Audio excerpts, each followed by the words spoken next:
The clock, and I'm Felicia Lawrence in tonight for Scott Swan. So we begin with the fallout nationally and locally over comments made about the murder of conservative activist Charlie Kirk. ABC now pulling Jimmy Kimmel's late night show indefinitely over remarks made by the host. And here in Indiana, Ball State University has fired a professor over her comments about Kirk's death.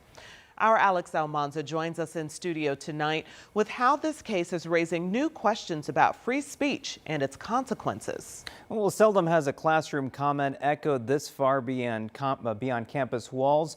The former director of health promotion and advocacy made remarks about Charlie Kirk's death, and they didn't just stir outrage online, they cost her the job.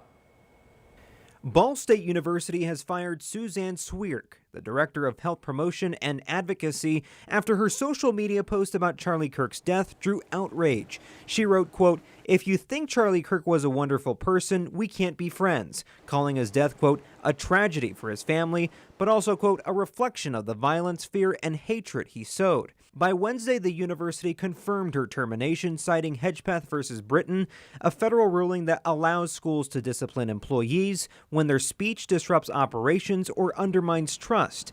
In a statement, Ball State said her post was, quote, inconsistent with the distinctive nature and trust of her leadership position, adding it caused, quote, significant disruption on campus. Indiana Attorney General Todd Rokita condemned Swierk's comments and urged Hoosiers to report educators with the same rhetoric through his Eyes on Education portal. Right now, there are 9 verified submissions posted on the portal's website. I do get concerned when we think about freedom of speech and the role it plays in terms of political violence, because you have freedom of speech to say things that are hurtful, but you do not have freedom of speech to say things that are hateful in a specific way that incites violence. UIndy political science professor Laura Wilson weighs in on what healthy dialogue looks like.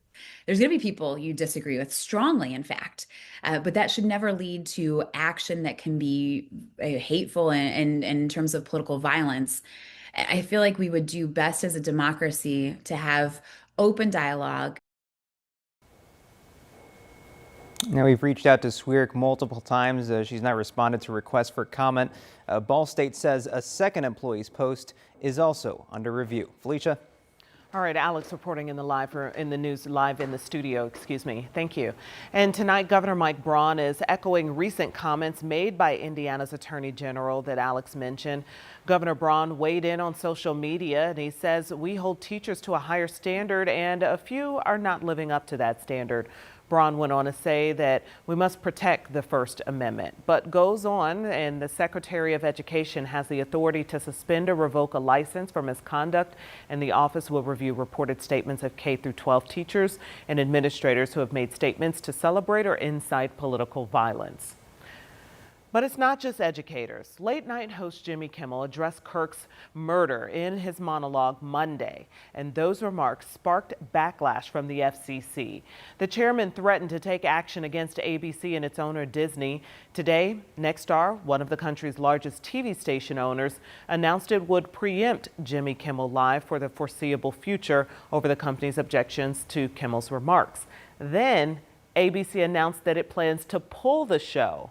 No word on when or if it will return. And right now, Nexstar is in the process of merging with Tegna, which is WTHR's parent company.